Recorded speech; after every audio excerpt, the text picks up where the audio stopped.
Paz do Senhor a todos. É um privilégio estar aqui nessa manhã, neste dia, falando um pouco da palavra do Senhor. E eu peço a Deus, ao Espírito Santo, que possa tocar no teu coração neste dia. E que essa palavra ela venha ser plantada no seu coração e possa gerar frutos na sua vida. Em nome de Jesus. Vamos ler, abre a tua Bíblia comigo em Provérbios 11, o versículo 30 apenas. E depois você volta um pouquinho lá em 2 Reis, capítulo 4, versículos de 8 a 10. Amém? A palavra do Senhor nos diz assim, em Provérbios 11, 30.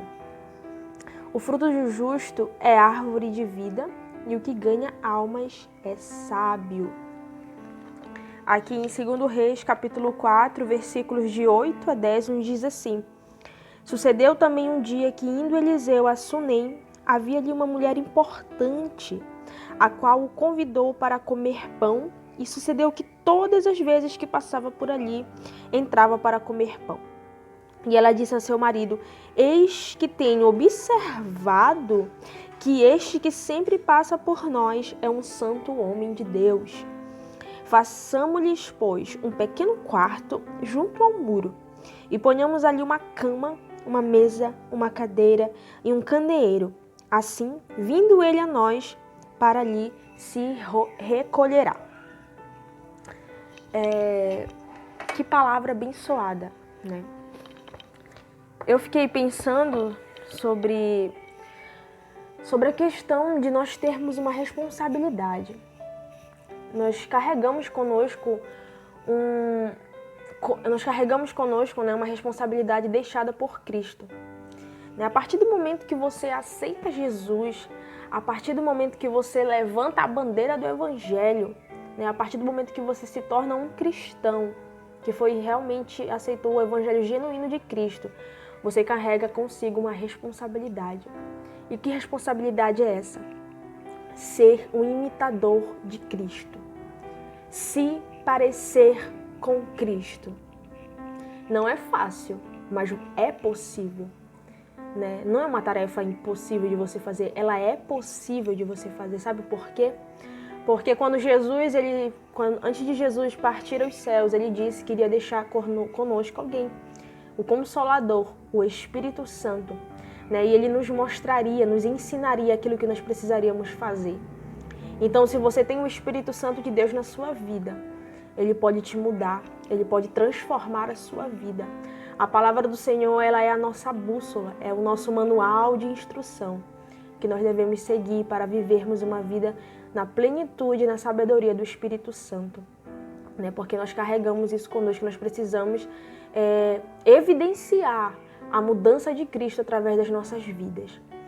E nós sabemos que o livro de Provérbios, ele foi escrito como conselhos práticos para o povo de Deus. Assim como o Antigo Testamento ele era dividido em leis, profecias e escrituras. E essas escrituras elas foram inspiradas pelo Espírito Santo, por Deus, a homens que escreveram para mostrar como aquelas pessoas deveriam agir diante de determinadas situações da sua vida. São conselhos sábios. E como nós acabamos de ler aqui, o Provérbios 11, 30 nos fala sobre que o fruto do justo é árvore de vida e quem ganha almas sábio é. Eu fiquei pensando justamente nessa passagem de Eliseu, porque a palavra nos fala sobre um verbo aqui que eu achei muito interessante, que foi o observar. Essa mulher é importante, a palavra faz questão de mencionar isso, em outras traduções fala que ela era rica, uma mulher rica. Então aquele homem passava ali todos os dias, de um lado para o outro, de um lado para o outro. E aquela mulher começou a observar. Você já parou para pensar que não passava só Eliseu ali naquele lugar, naquela cidade? Era uma cidade, muitas pessoas iam e vinham, e ir e vir parece algo normal. Mas só que Eliseu, ele era diferente. Eliseu, ele tinha algo dentro de si que até o seu caminhar se tornava diferente. E isso é maravilhoso de ver. Porque a palavra do Senhor fala, que, como a palavra nos diz, né? Que eu acabei de ler aqui em 2 Reis. Ele era observado por aquela mulher. Ele passava ali e as pessoas o observavam. As pessoas o observavam, né? E eu fiquei realmente pensando nisso e vendo o quão maravilhoso é. Porque a palavra de Deus nos diz que nós somos olhados, nós somos observados por uma tão grande nuvem de testemunhas. É como eu falei a você, muitas pessoas hoje têm envergonhado o Evangelho de Cristo. Por quê? Porque pensam que pregar o Evangelho é quando eu subo em um púlpito, é quando eu pego o microfone diante de uma assembleia e prego. Isso não é pregar o Evangelho. Não é só isso que é pregar o Evangelho. O Evangelho ele precisa ser pregado através da sua vida, através do seu caráter, através da sua integridade, através da sua conduta. Quantas pessoas hoje, elas são totalmente diferentes daquilo que são dentro de uma igreja, por exemplo, dentro de um templo. A gente chega ali, a pessoa trata bem os irmãos e prega com veemência e canta muito lindo, tem técnicas e faz tudo.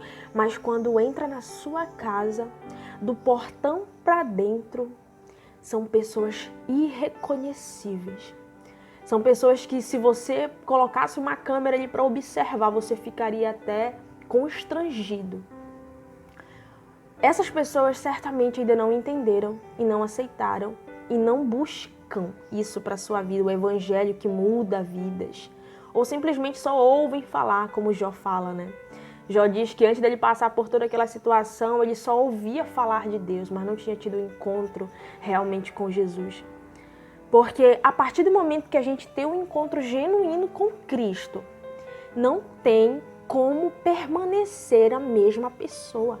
Não dá para permanecer. O Evangelho de Cristo ele nos proporciona esse antes e depois. Precisa existir isso na sua vida. Do contrário, você não viveu o Evangelho de Cristo. Não viveu. Né? E quando aquele homem passava ali naquela rua, como eu falei ainda há pouco, ele passava e muitas outras pessoas também passavam. Mas o andar de Eliseu evidenciava que ele tinha algo diferente na sua vida. Né? E aí, essa mulher de posses, rica, ela chega para o seu marido e fala: meu marido, meu esposo, tem um homem que passa aqui na frente de casa e eu comecei a observá-lo.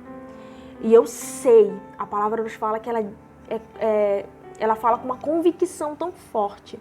Né? Eu sei que esse é um santo homem de Deus. Porque o seu andar mostra isso.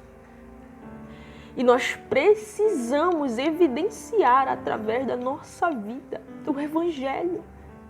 Porque que Evangelho é esse tão superficial que nós estamos vivendo?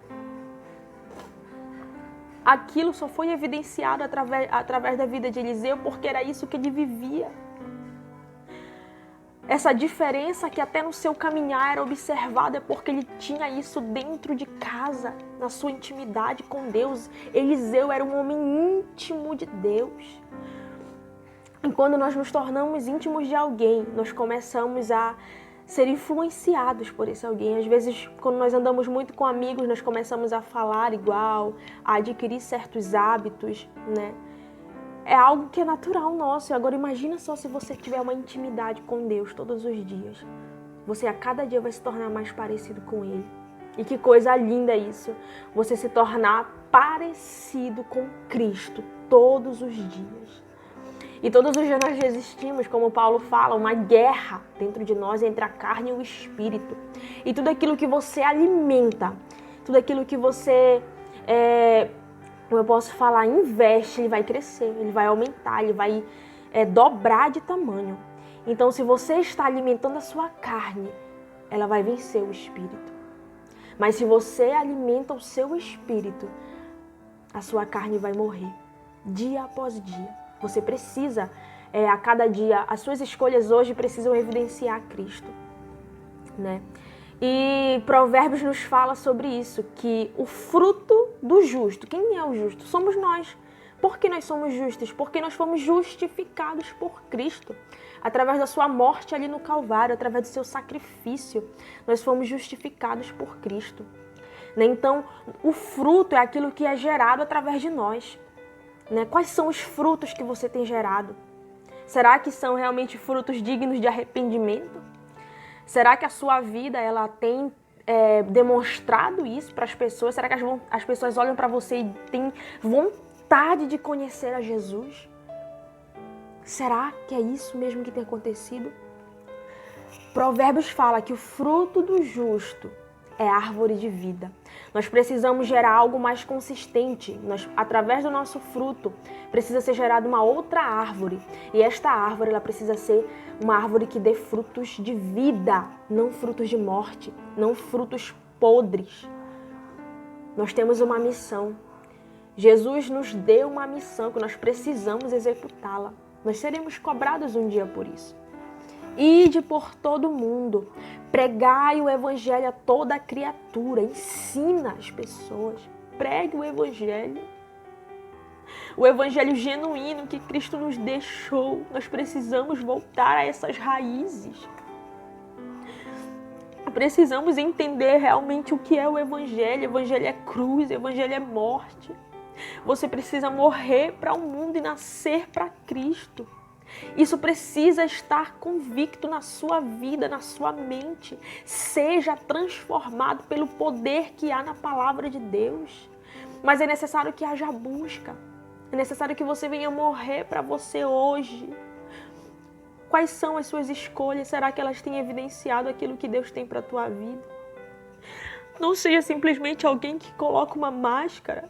Chega na igreja e coloca uma máscara e canta e prega e é líder de alguma coisa, de algum departamento na igreja, mas que quando sai dali agride a esposa ou o marido com palavras, que fala mal, que fala palavras de maldição para os seus filhos, para suas filhas. Alguém que louva, mas se deita com seu namorado, com sua namorada. Que pregam, mas vivem em adultério. Que evangelho raso é esse? Nós precisamos lutar todos os dias pela nossa salvação. E nós temos que ganhar almas, porque Provérbios fala que isso é sabedoria. Se você ganhar almas, você é sábio. E isso precisa partir de dentro de você. Seja esse sal que a palavra fala, seja essa luz que a palavra fala. Nós precisamos ganhar almas para o reino. Nós precisamos, porque o Senhor vai nos cobrar e você precisa pregar o evangelho através da sua vida, através da sua conduta. Seja autêntico. Pregue o evangelho. Pregue o evangelho aonde você estiver. Não precisa necessariamente você estar com uma Bíblia na sua mão, vestido de terno, sapato social, não. A sua vida precisa manifestar o evangelho de Cristo. Que as suas palavras, que os seus pensamentos, que as suas ações, elas reflitam Cristo. Porque é isso que nós precisamos gerar, frutos dignos de arrependimento. Assim como aquele homem passava todos os dias ali. E para finalizar, quando ele chegou ali naquele lugar, a mulher começou a dar comida para ele. Eliseu passava e ela serviu alimento para ele. Ela mandou construir um quarto. Ela mobiliou um quarto para aquele homem. Justamente porque ele era observado. E ele tinha e carregava algo consigo. E isso era evidenciado através da sua vida. Não seja alguém que se influencia fácil por coisas que não agradam a Deus. Não seja. Diga não àquilo que não vem do Senhor para a sua vida. E viva aquilo que Deus tem para você. Viva aquilo que o Senhor tem para te entregar. Não perca mais tempo. Viva o evangelho hoje de Cristo. ganhe almas para o reino. Em nome de Jesus, eu vou orar pela tua vida onde você estiver. Senhor Deus e Pai que está no céu, olha, Senhor amado, eu quero lhe agradecer por essa oportunidade. Que o Senhor possa, meu Pai, falar o coração de alguém. Venha, meu Pai amado, transformar o nosso caráter. Venha, Senhor Deus, transformar a nossa integridade. E que o Senhor possa, meu Pai amado, nos ajudar a sermos verdadeiros e autênticos servos, discípulos do Senhor. Obrigada por tudo, meu Pai. Em nome de Jesus é que eu te peço e por fé agradeço. Amém.